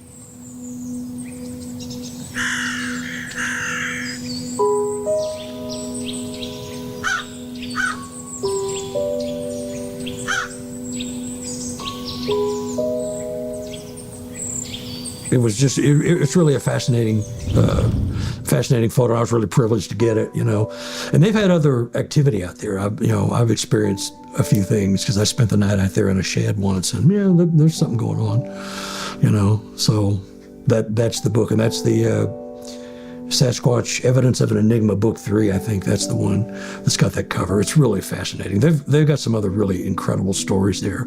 Like I say, he's a pastor, he's a man of God, and I asked him, I said, "Preacher, I got to ask this. I ask this of everybody. Is this hoaxed, a hand-me-down, anything?" Nope. And don't you ever ask me that again, Carter. I wouldn't do that to you. Preacher, man of God, okay. Of course, a lot of the feedback was, well, preachers can lie. You know, somebody can fake something. Just because he's a preacher doesn't mean anything. Well, you know, with this guy, it did. I know him.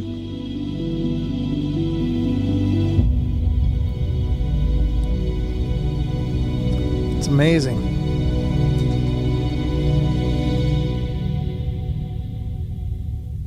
Ed actually popped up in the chat. Good to see you, Ed. It's my pleasure, brother.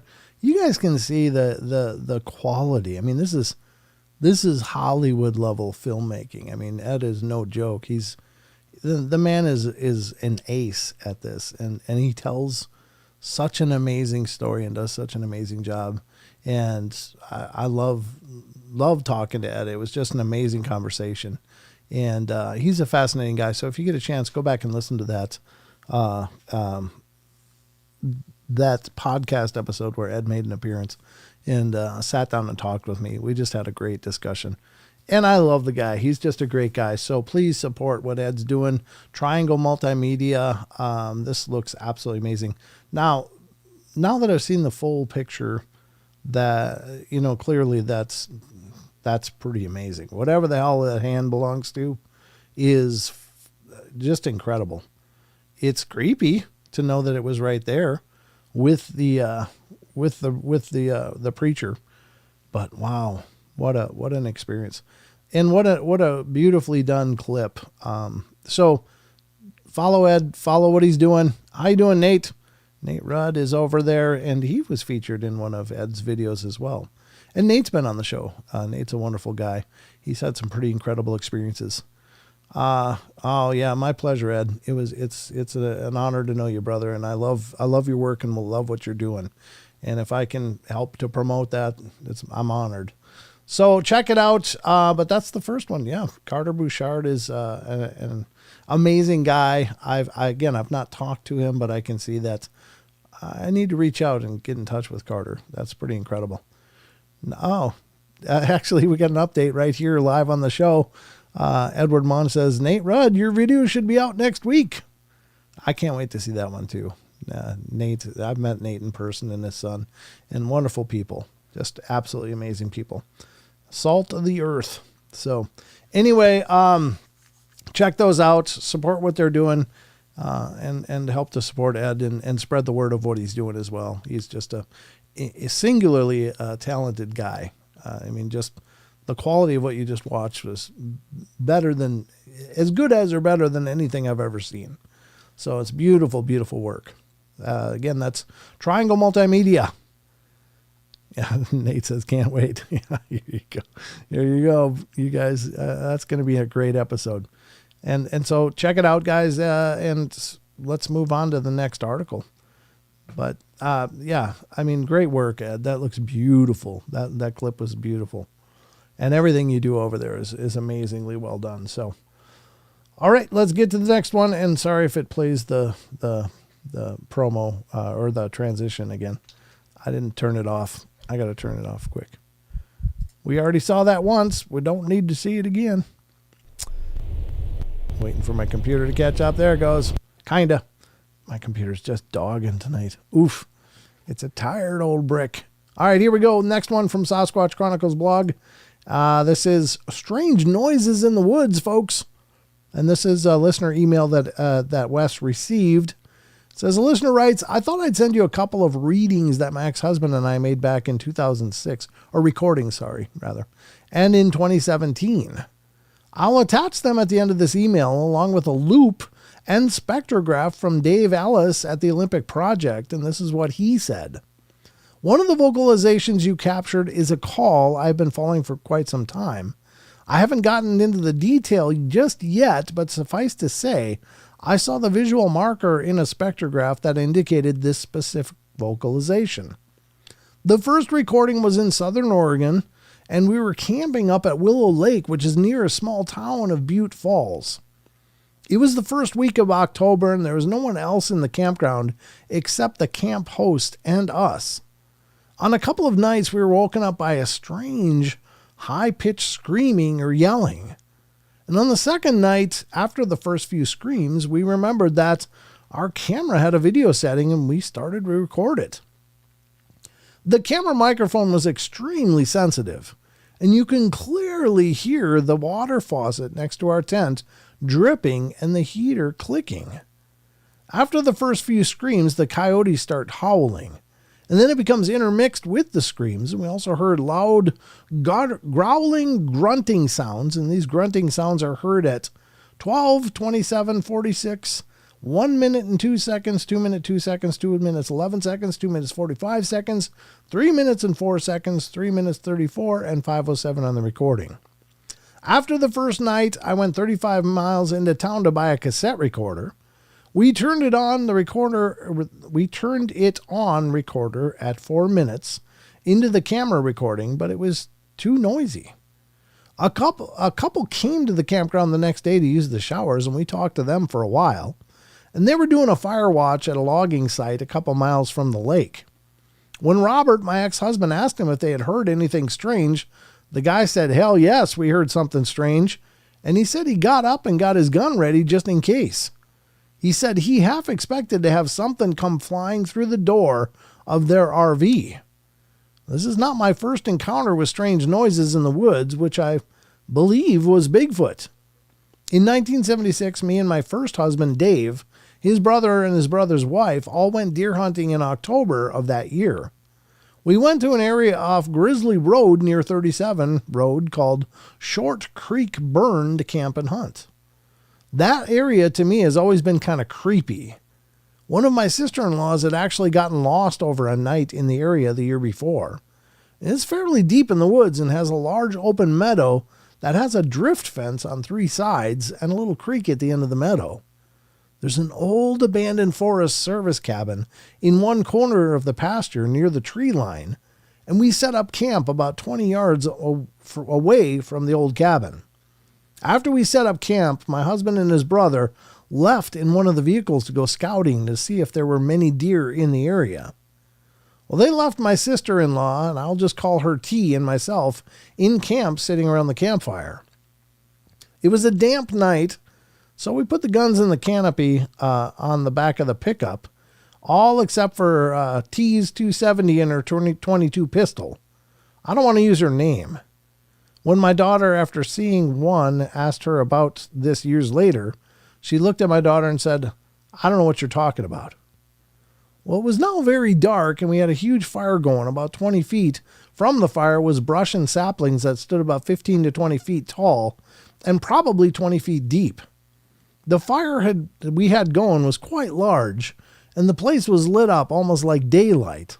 And all the birds and the squirrels in that brush were going nuts, chattering and squawking, rustling around, making so much noise that I yelled, "Shut up," really loudly. Well, they did shut up, but almost instantly something else yelled back. And it was very close, real close, and really, really loud. It was a sound that I'd never heard before in my life, and I grew up in Southern Oregon running around in the woods. This was a sound that you could feel, that made every hair in your body stand up on end. And it started out like a deep moaning, screaming wail, and then went higher pitched, and then went down into a growling roar. It lasted what seemed like an hour, but I'm sure it was not more than 10 or 15 seconds. We looked at each other, and I'm sure my eyes were just as big as hers. T, who was a city girl, stuttered, What was that?" I didn't really know why, but I immediately thought of Sasquatch. But I didn't want to tell her that, so I replied, "I don't know, but I'm getting in the truck." But we didn't have the keys to the truck. Her husband had them in his pocket. That's such bad planning. Luckily, it wasn't locked, so we just sat in the cab with the doors locked, trembling in fear. I can tell you for certain, if either of us had known how to hotwire a car, we would have been long gone. And we wouldn't have stopped to open the barbed wire gate either. We were not hiding from anything, though.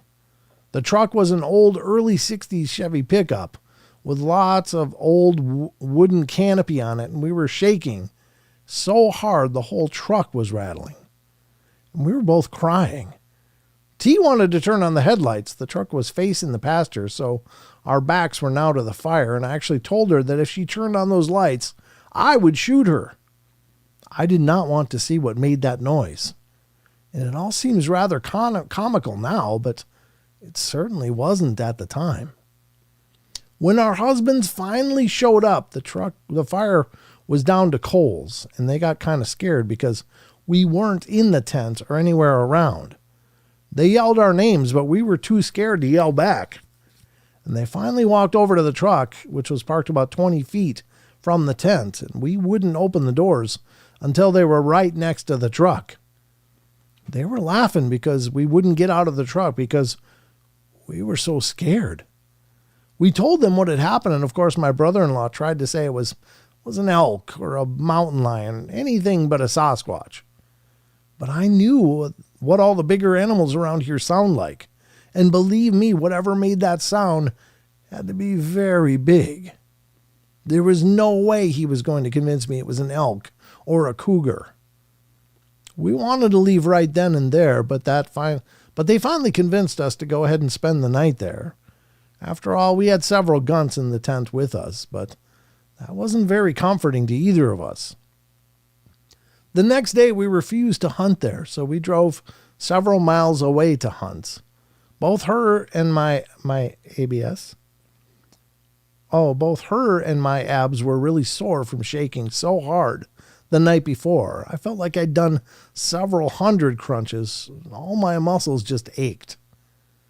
Also later, Dave, my husband, told me that when he got out to open the gates when they came back, he heard a large limb break up the fence line from where he was. He didn't mention that the night before since we were already so frightened. Now, before this happened, I wasn't particularly interested in anything that had to do with Bigfoot. But that was the first thought that popped into my mind when I heard that scream. It was almost like every animal noise I knew went through my mind in a split second, and the noise we had just heard didn't match any animal that I knew of. But that was not the end of Sasquatch of Short Creek Burn. In 1992, once again, my husband Dave and the same brother-in-law and his new wife went to camp at a Short Creek Burn. Only this time, we were in travel trailers.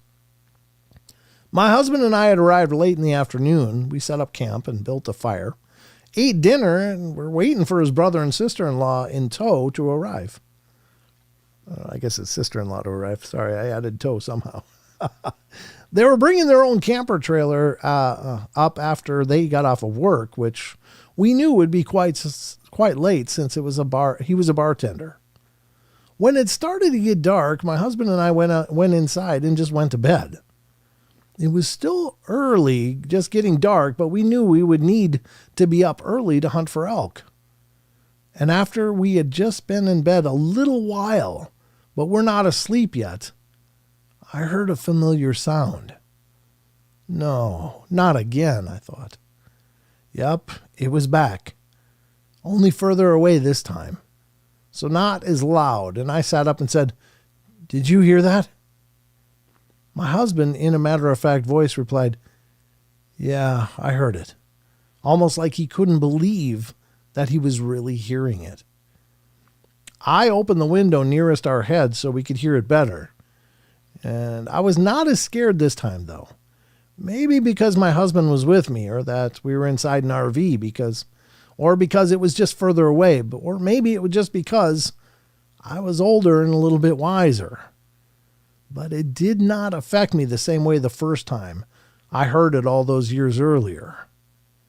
It kept screaming for an hour or so and seemed to move around and come from different directions like it was just circling the meadow.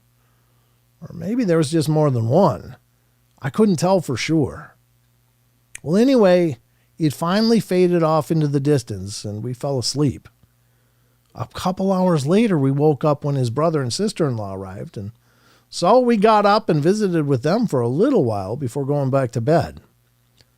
The screams soon started up again, but we went back to sleep since they didn't sound too close.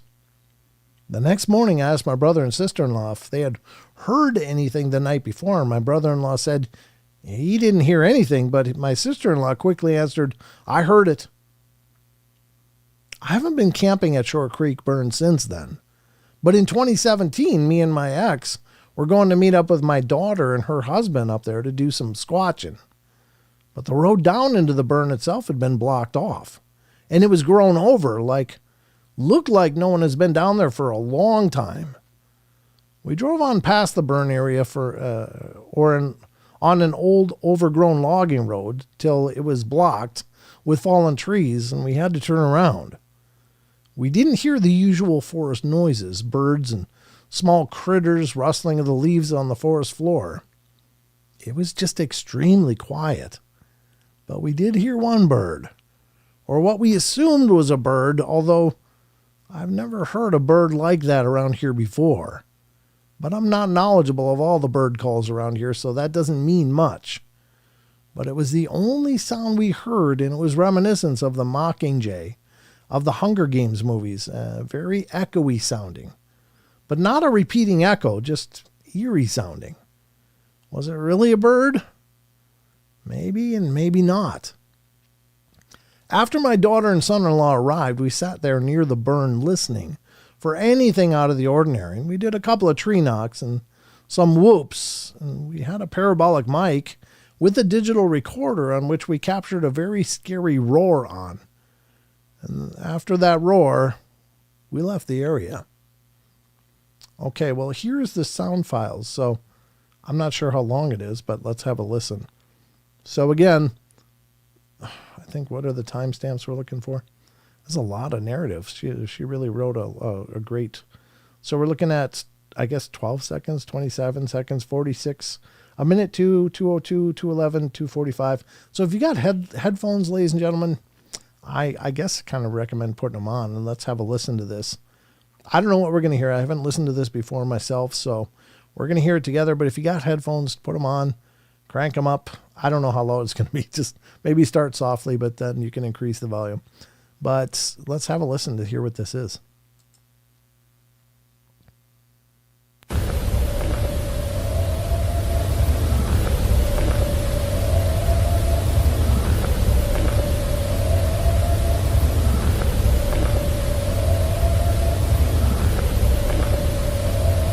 What is that? Woo.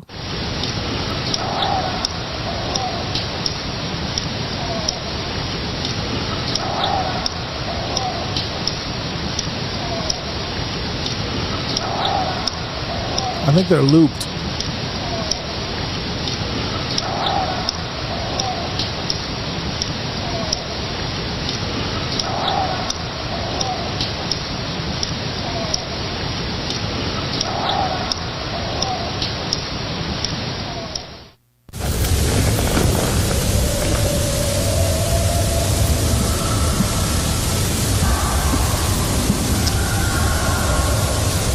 Oh, that's creepy.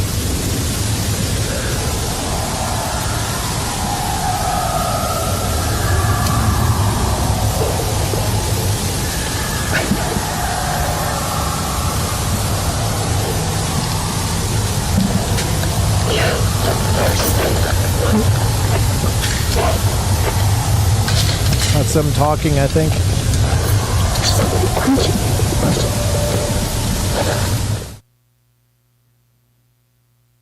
Is that it? Yep, that's it. Okay, well, there you heard it. I got to tell you, if I heard that moving around, I I don't know how people do it. I don't know how people like can hear stuff like that and go, yeah, let's stick around and wait and see what it is. It's like, man, I'm just like, every fiber in my being, even just hearing that and putting myself in that position, it's like, no, let's get the hell out of here. Whatever that is, doesn't want us here. But, that's probably why I've not seen one, but I'm just good with, yeah, they want us gone, I'm gone. It is menacing. Yeah, you're right, Rachel. It just sounds, it's, I guess, God, it could be, for all we know, it could be 2 foot tall, but it sounds huge, and that's the creepy part. It's like, yeah, do I really want to know what that looks like? Because you can't unsee it. Once you've seen it, you can't unsee it. And those stories are absolutely horrifying for the people that experience them. It's like, oh, yeah. I mean, so if you got the balls to hear that and then to continue to stick around, more power to you, because you're made from a better steel than I am. That's really wild.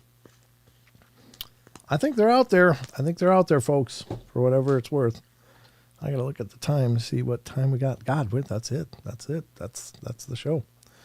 Wow. I mean, there's a few minutes left, but what do you guys think? I mean, you heard the recordings as well as you could, and I heard them as well as I could. Do you think that was definitely unusual, or do any of you out there have any idea what that sounds could have been that would be more normal fauna that we know about? Anybody have any input? What do you think? Real? Like potentially Sasquatch, Bigfoot? Or do you think it's just a misidentification? Let me know in the chat. I'm really seriously wanting your input on this. Because, yeah, I don't know. I don't know what we're listening to, but it sounds creepy as hell. It's been a spooky show. Well, I'm sorry, Barbara. Hopefully you sleep okay. Yes, Elaine, you think it's real? Yeah, I gotta admit, I'm doing the same thing as the author was doing. I was going through any sounds that might attribute. Now, granted, I'm sure in person they were much, much, much more impressive than they are through a cheap recording, even if it is from a camera. You're dealing with a microphone diaphragm that's probably about the size maybe of your pinky nail, or probably smaller. And it's hard to get a real robust audio out of that. But, it still sounds creepy as hell. I think it's real, John Stevenson says. Aussie says, it sounds natural. I'm with Josh. What did Josh say? I didn't see it. It must have rolled by. I didn't see what Josh said. It's not appearing here, is it? I don't know. Yeah. Whatever Josh said, yeah. That could be very well. I mean, it could be something. I don't pretend to be a man of the wilds and, Mr. David Attenborough, so to speak. But, I wonder if they use more animalistic sounds in areas that are known, that they know humans are, and use voices and closer to language in remote areas. Like, hello, I'm across the valley. I think it's real. Yeah, I do too. I mean, I'll tell you what I think is going on in a lot of these cases where people are picking up these roars and these really intimidating sounds is what I'm envisioning happening here, and I could be absolutely wrong. This is just my theory, but I do think that they hunt cooperatively, and much like when we hunt, a lot of times there'll be the people that are positioned, and then there's the people that push. And you go out and away from where the people are positioned, and you work your way towards where your partners are sitting waiting to shoot something. And I think it's very similar to that. And these roars and these sounds are meant to be loud and intimidating to push game towards the waiting members that are waiting to ambush. I really believe that. The third vocalization sounds just like my recordings I got here one night. Oh, that's wild, BJ. It sounded natural. Grandizer says it didn't scare me. Okay. And maybe you're more well-versed on all this. I don't pretend to know for sure, but I'm telling you, I can't say I've ever heard that. I've heard really creepy noises in the woods before, but not up here back in Minnesota, of all places. But yeah, I think that they may be pushing, they may be hunting, and you're just listening to them cooperatively hunting, trying to push game to a point, to a choke point of some kind. I really think that there's merit to that. I mean, obviously they're omnivores. They've been seen eating roadkill. They've been seen, raiding gardens for vegetables, and they've been seen digging for grubs and insects. So they are, like Don used to say, opportunivores. And I think that's a great summation of what they are, that they just eat whatever the hell they can. And they're okay eating meat, vegetable, or other matter, as long as it's digestible. I'm also thinking it could be echoes off in the mountains and wandering the distance. That's true. It certainly could be just auditory phenomena, just dealing with big, mountainous spaces, a lot of echoey valleys and stuff. Could be that. Certainly, I've heard echoes come back that hardly sounded like me when I made them. And so, yeah, that's certainly possible. Josh said he would run through the grass shaking his A. Okay. Well, Josh, you're a superhero, man. I wouldn't. I'd be running for the keys. But it's territorial, same as gorillas or monkeys. Yeah, it could be. It could be territorial. Could be just trying to push people out. Maybe it's because they're there and they want to hunt, and it's hard to do that with people camped out in there to do their thing. Yeah, it could be. It could be very primate. You're right, Annie. That's for sure. Omnivore. Yep. Absolutely. Deer have big ears, so scaring them to a location makes sense. It must work because Bigfoot haven't starved out. Yeah. I mean, they're still around, so they're obviously doing okay. But again, I think they're not above dumpster diving either. If they find garbage, they'll check that out too. But anyway, that's about the show tonight, guys. I hope you guys had a good time, and I hope you enjoyed it. Again, please subscribe, please follow, please like, whatever the format is on the platform you're watching. Again, we're streaming on YouTube, X, Rumble, Twitch, Facebook. So that's 5 platforms where this is live right now. So wherever you are, please, get involved. Please follow, subscribe, like, hit the notifications if that's a possibility, and continue to be a part of what we're doing. Great show as always. Thank you, Phil. Appreciate it. Try Homer. I don't wanted you, Homer. So, but you can always follow on any of the social media. I'm always looking for more people to follow me on like Twitter, X, and Instagram and things like that. I'm just not really good at social media. Even after all these years, I still suck at it. So I'm trying to get better. But anyway, I'll be back. We do these live shows every Wednesday, Friday, Saturday, and I release a podcast every Monday generally. Sometimes it's a day late, like this last week. And I got to release the part 2 of Paranormal Paul's interview tomorrow. So watch for part 2 of the Paranormal Paul podcast tomorrow. And I'll probably release it really late, so it'll probably be more like Friday morning. But at any rate, that's the plan. And I'll be back Friday. Sheldon should be with me. Brent, do you think there's a golden age of Sasquatch research? If so, what decade or era is this? Is it the current times, or have we not seen it yet? I mean, you can only judge a golden age by basically when people seem most interested in it, and I say that's now. The acknowledgement and interest in the Bigfoot phenomena is more active now than it's ever been. There's no question that more people are entertaining the idea, more people are looking into it and interested in it than ever before. So if there was a golden age, yeah, I would say it's now. The best of Brent Thomas in the Paranormal Portal. I don't know if there is a best of me, but I'm doing the best I can. So, all right, but that's going to wrap it up for me. I hope you guys had a good time. Thank you so much for joining me. And I'll be back again on Friday night for another live stream. So I hope you'll join me then. Sheldon should be here. And then Saturday will be coming up. And I think Tex is on deck to join me then. So we'll see. I haven't actually verified that with him, but maybe. Otherwise, I'll just be here doing it just like we did tonight. But remember, next Wednesday, Krista from Blondes and Booze will be joining me here on the Wednesday live stream. So tune in then. You can ask her questions in the chats. If you've got questions that you've been dying to ask Krista, next Wednesday's your chance. So until Friday, you guys have a good rest of your week. It's all downhill from here. You made it past hump day. So hopefully the weekend comes fast for you and you have a wonderful weekend ahead. But I'll be back to bring you into it on Friday night. So that's going to wrap it up for me. Remember, check out, if any of you have stories and want to be a guest on the podcast, check out paranormalportal.net. Hit the interview me button. It'll launch my calendar app and you can sign up yourself there. It'll bring up days and times that I have allocated to do interviews, and I'll meet you. Just sign up there and it'll send both of us an email and it'll put you on my calendar. And if I don't acknowledge it right away, don't get nervous. I see it and I'll be seeing you on that date and at that time. So and if not, I will reach out to you before then and let you know and we'll reschedule. So Anyway, that's it. That's all I got. So remember, love you all. Be good, be kind, be nice. Take care of each other. Help each other out. Find the magic in every day and remember to laugh as much as you can. I'll be back Friday.